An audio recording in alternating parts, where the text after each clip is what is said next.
Shalom, je vous salue au nom de Jésus. Bienvenue à notre programme Vérité et réalité, 17e partie.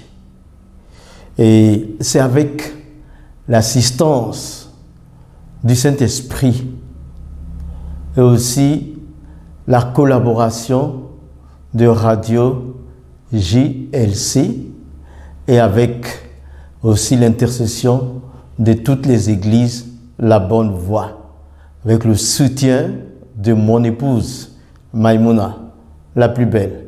Donc, vérité et réalité, 17e partie. Et le sous-thème sera marcher avec Dieu pour vaincre. Marcher avec Dieu pour vaincre. Marcher dans l'hébreu, c'est chalak. Chalak, des fois on dit yalak, mais chalak. Bon, on va prendre l'exemple de Enoch. Enoch, c'est le 7e depuis la génération d'Adam. Et ça, on va le retrouver dans Genèse 5, les versets 23 et 24. Là, la Bible nous dit que Enoch marcha avec Dieu après la naissance de Méthusélah pendant 300 années et Dieu le prit. Enoch marcha avec Dieu. Après la naissance de Méthusélah, son fils, là, il avait 60 ans, 65 ans, quand Méthusélah est né, il a commencé à marcher avec Dieu pendant 300 ans et il ne fut plus parce que Dieu le prit. Je vais tout de suite dire que Enoch était un homme comme nous. En plus, il n'avait pas le Saint-Esprit pour l'aider. Il marchait selon sa volonté, selon la foi et selon l'obéissance. Quels étaient les secrets d'Enoch? Qu'est-ce qui a fait qu'il a pu marcher avec Dieu au point de plaire à Dieu qui le prie avec lui? Bon, premièrement, je peux dire c'est une fin de vie et un commencement de vie. Une fin et un début. La fin, c'était la vie antérieure à la naissance de Méthusélah, les 65 années. La Bible ne nous dit pas qu'il marchait avec Dieu.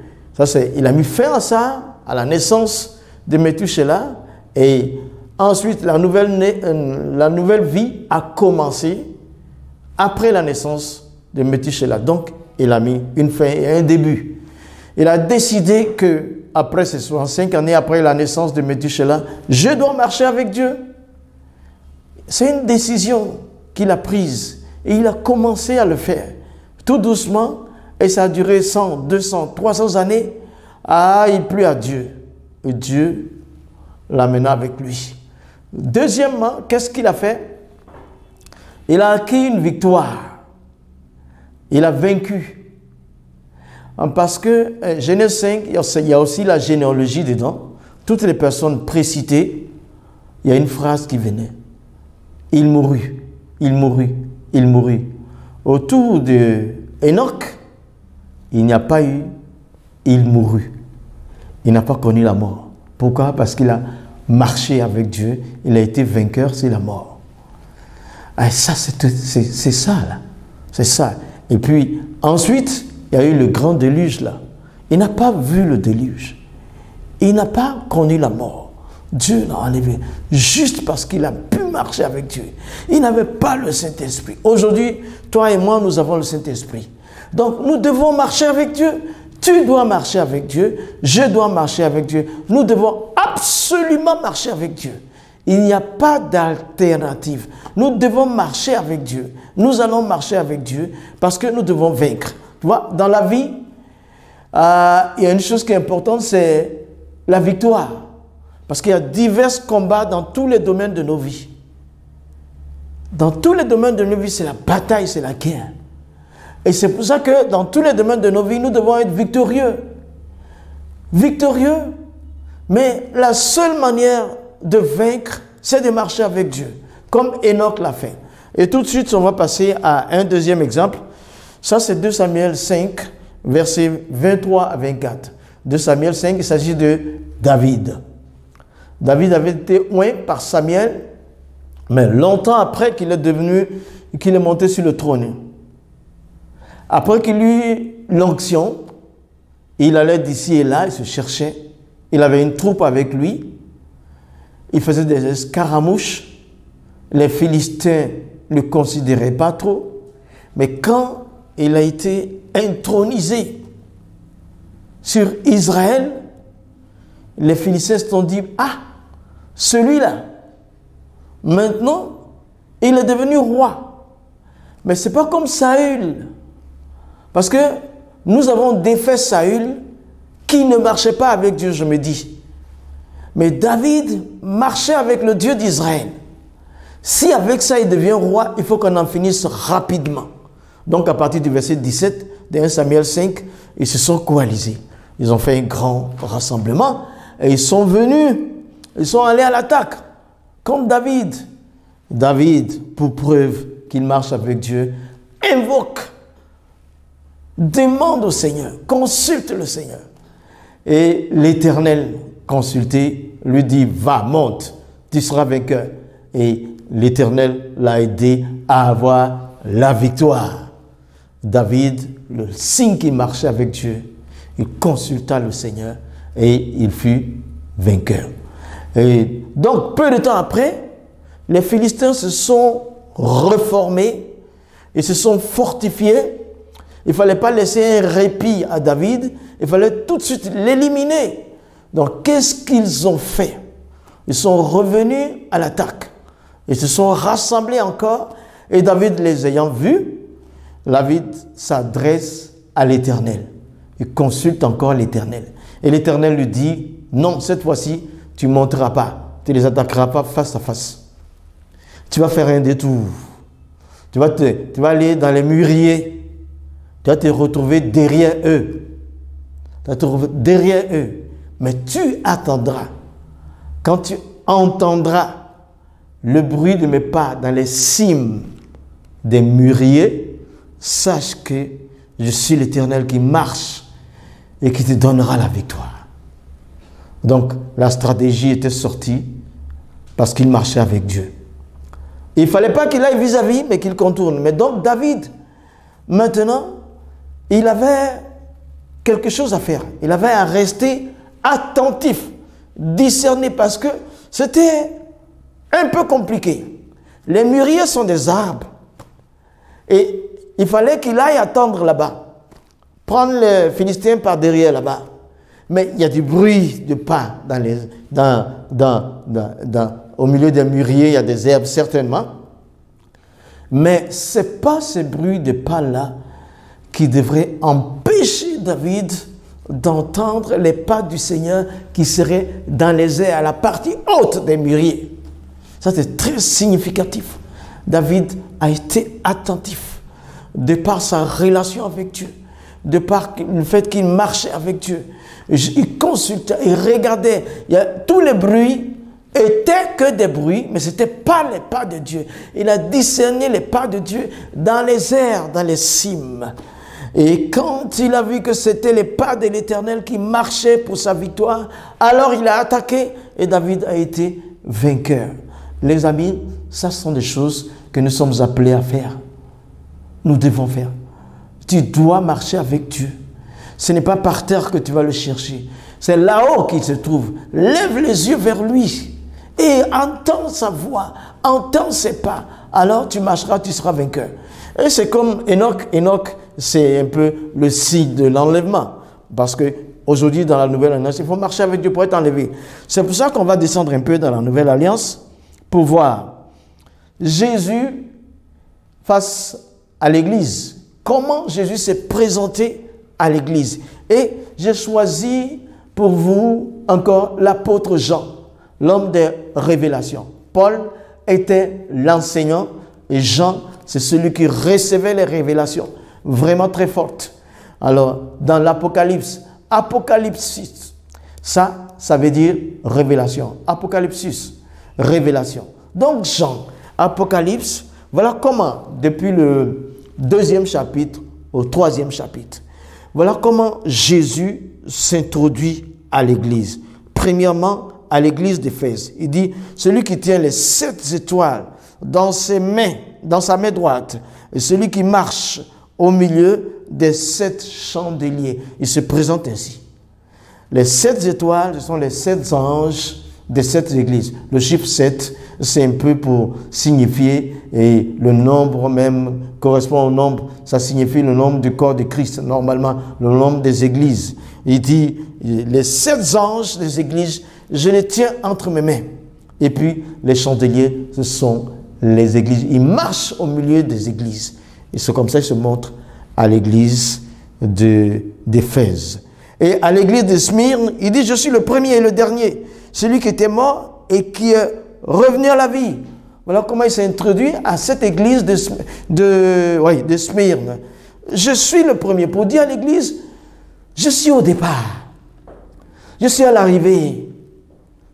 Comme je paraphrase, ne craignez rien. C'est pour ça que personne ne peut vaincre l'église. Parce que Christ marche dans son église et Christ est le premier. Toutes les actions venant de l'église par le Saint-Esprit, Jésus à la tête et à la fin à la tête. Personne ne peut battre l'église. L'église va être toujours vainqueur. Troisièmement, l'église de Pergame. Celui qui a l'épée aiguë à 2 tranchants. Voilà comment il se présente à l'église de Pergame. Je suis celui qui a l'épée aiguë à 2 tranchants. Tu ne peux pas lui échapper. Il se présente aussi à l'église pour dire que il est la parole de Dieu, mais en plus, l'épée va trancher n'importe quel type d'esprit qui se lèvera contre l'église. L'église sera toujours vainqueur. Toujours vainqueur. Toujours vainqueur. Oui. Voilà. Après, quatrièmement, Thyatire. Il dit le Fils de Dieu, qui a les yeux comme une flamme de feu, dont les pieds sont semblables à l'airain ardent. Voilà comment il se présente à l'église de Thyatire. Je suis le Fils de Dieu. Fils de Dieu, vous savez, combien de fois on attaque ce titre de Jésus, mais Jésus est vraiment le Fils de Dieu. Il est le Fils de Dieu. Il le dit, je suis le Fils de Dieu. Je suis le Fils. C'est Jésus qui dit. Jésus a la parole qui est devenue un être humain. Il dit, je suis le Fils de Dieu. Jésus est le Fils de Dieu. Il dit, mes yeux, il y a de la flamme dans mes yeux et mes pieds sont comme le rein ardent. Voilà. Et la Bible nous dit que ils sont beaux les pieds de ceux qui portent l'évangile. Nous, membres du corps de Christ, nos pieds sont beaux parce que nous portons l'évangile. Mais Jésus, avant que nous portons l'évangile, ses pieds sont comme des reins ardents. Il consume, il consume, il consume. Il brûle d'abord. Il nous fait la voix avant que nous venions placer l'évangile. C'est comme ça qu'il se présente. Cinquièmement, il dit à l'église de Philadelphie, il dit, je suis le véritable, celui qui a les clés de David, celui qui ouvre et personne ne peut fermer, et celui qui ferme et personne ne peut ouvrir. Il est le véritable. Jésus est tout de vérité. Il est réel. Jésus est le véritable. Et il dit, je tiens les clés de David. Il tient les clés de la royauté. Et en plus, il a déclaré que je tiens les clés des séjours de mort et les clés de la mort. Il tient les clés de la royauté. C'est lui qui établit. C'est pourquoi nous sommes le royaume de Christ. Nous sommes des rois. Nous sommes des rois. Et lui, il est le roi des rois. Je tiens. Il nous a élus pour que nous régnions. Ah! Et c'est lui qui va ouvrir la porte. Quand il ouvrait une porte pour l'église, personne ne pourra la fermer. Et les mauvaises portes, il les fermera. Et personne ne pourra les ouvrir. C'est pour ça que l'église sera toujours vainqueur. Et l'église de Laodicée, il dit l'Amen, celui qui répond aux prières, le témoin fidèle et encore le véritable. Sa fidélité l'a amené à martyr sur la croix pour nous. Il dit à l'église. Mais tout ça, Jésus se présente comme ça. Après, il dit à chacune des églises, je connais tes œuvres. Je connais ta persécution. Je connais. Il connaît l'église. C'est pourquoi il s'introduit à l'église, il se présente à l'église pour que l'église marche avec lui, que l'église marche avec lui, que l'église marche avec lui afin d'être enlevé. Mais entre-temps, l'église marchant avec Jésus que l'église connaît, l'église va maintenant à son tour présenter Jésus au monde, au cosmos, hein, pour que le monde marche avec Jésus afin que Jésus soit le grand berger. Voilà. Et alors, nous marcherons dans la victoire. Oui, nous marcherons avec Dieu pour la victoire. C'est pourquoi, frère, marche avec lui. C'est pourquoi, ma soeur, marche avec lui. Tu verras, marchons avec Christ, marchons avec Dieu, marchons avec Dieu, marchons avec Dieu, marchons avec Christ. Parce que Christ est Dieu, nous serons plus que vainqueurs. Shalom.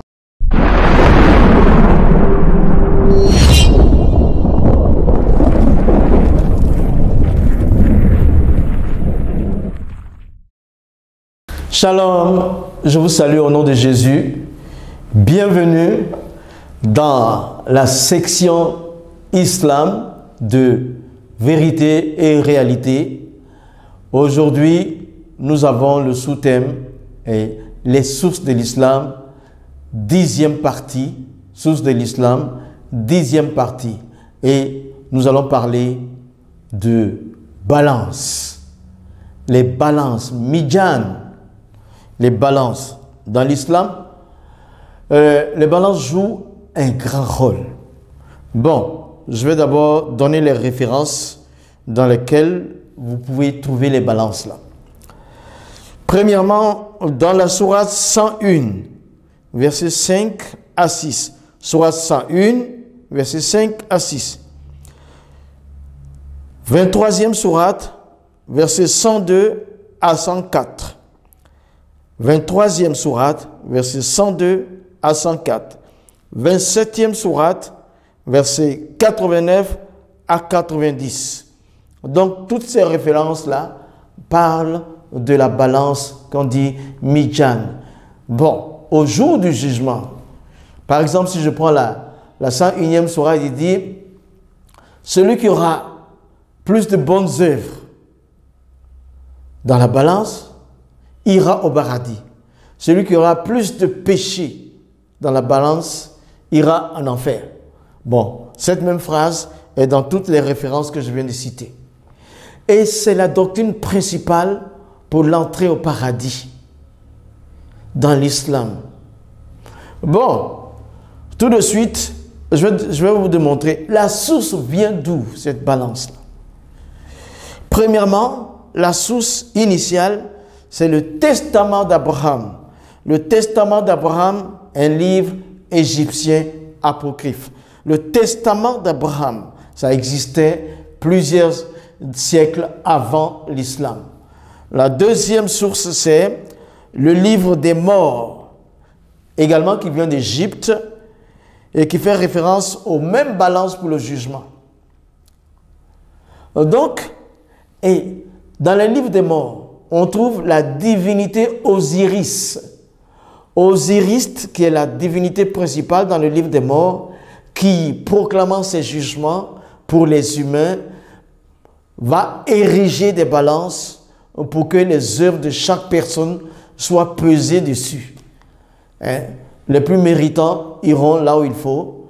Bon, voilà. Donc, ça, ce sont les deux sources initiales, les deux sources. Et ça ne vient pas vraiment de Dieu. L'islam donc a pris du testament d'Abraham et du livre des morts avec l'autorité d'Osiris qui proclamait la balance. Voici. Et donc ça ne vient pas de Dieu. Mais je veux directement parler à mes frères physiques de l'islam, mes amis. Vous voyez, la doctrine de la balance, elle ne peut pas vous aider. Parce que d'abord, il y a deux anges autour de vous, selon l'islam. Et celui de gauche comptabilise les bonnes actions et celui de droite, les mauvaises actions, le péché. Et tout sera posé sur des balances pour chacune des personnes au jour de la résurrection. Yaum al-Qiyamati, le jour du jugement. Alors, celui qui aura plus de bonnes œuvres ira au paradis. Celui qui aura plus de mauvaises actions ira en enfer. Mais là, ce sera trop tard. Après la pesée, si te manque des œuvres pour compléter, tu ne pourras plus. Et tu iras directement en enfer. Alors, ça, Dieu ne peut pas permettre de tels supplices, une telle incertitude pour l'être humain. Ça ne vient pas de Dieu. Comme j'ai indiqué les sources plus haut, et je donne le conseil maintenant. Ne vivez pas selon la doctrine de l'islam, chers frères physiques de l'islam. Ne vivez pas selon cette doctrine. Elle ne pourra pas vous faire entrer au paradis. Et c'est la parole de Dieu, la Bible qui déclare dans Ephésiens 2, 8, 9. Car c'est par la grâce que vous êtes sauvés, par le moyen de la foi, c'est le don de Dieu, ce n'est point par les œuvres, afin que personne ne se glorifie. Vous êtes son ouvrage, ayant été créé en Christ Jésus pour des œuvres bonnes que Dieu a déjà préparées. Donc c'est Ephésiens 2, 8, 9 jusqu'au verset 20. C'est pour ça qu'il faut faire confiance à la Bible. Il dit, ce n'est pas les œuvres qui peuvent sauver. Les œuvres ne sauvent pas. Dieu a manifesté sa grâce. Par sa grâce, il a fait déjà des œuvres au travers de Jésus qui est venu sur terre, qui a pris la forme humaine et qui nous a lavé de nos péchés afin que nous puissions entrer au paradis. Et Jésus déclare, en vérité, je vous le dis, celui qui écoute ma parole et qui croit en celui qui m'a envoyé, il a la vie éternelle, il ne vient pas en jugement, mais il est passé de la mort à la vie. Jean 5, 24. C'est mieux pour toi, mon cher frère. Viens à Jésus.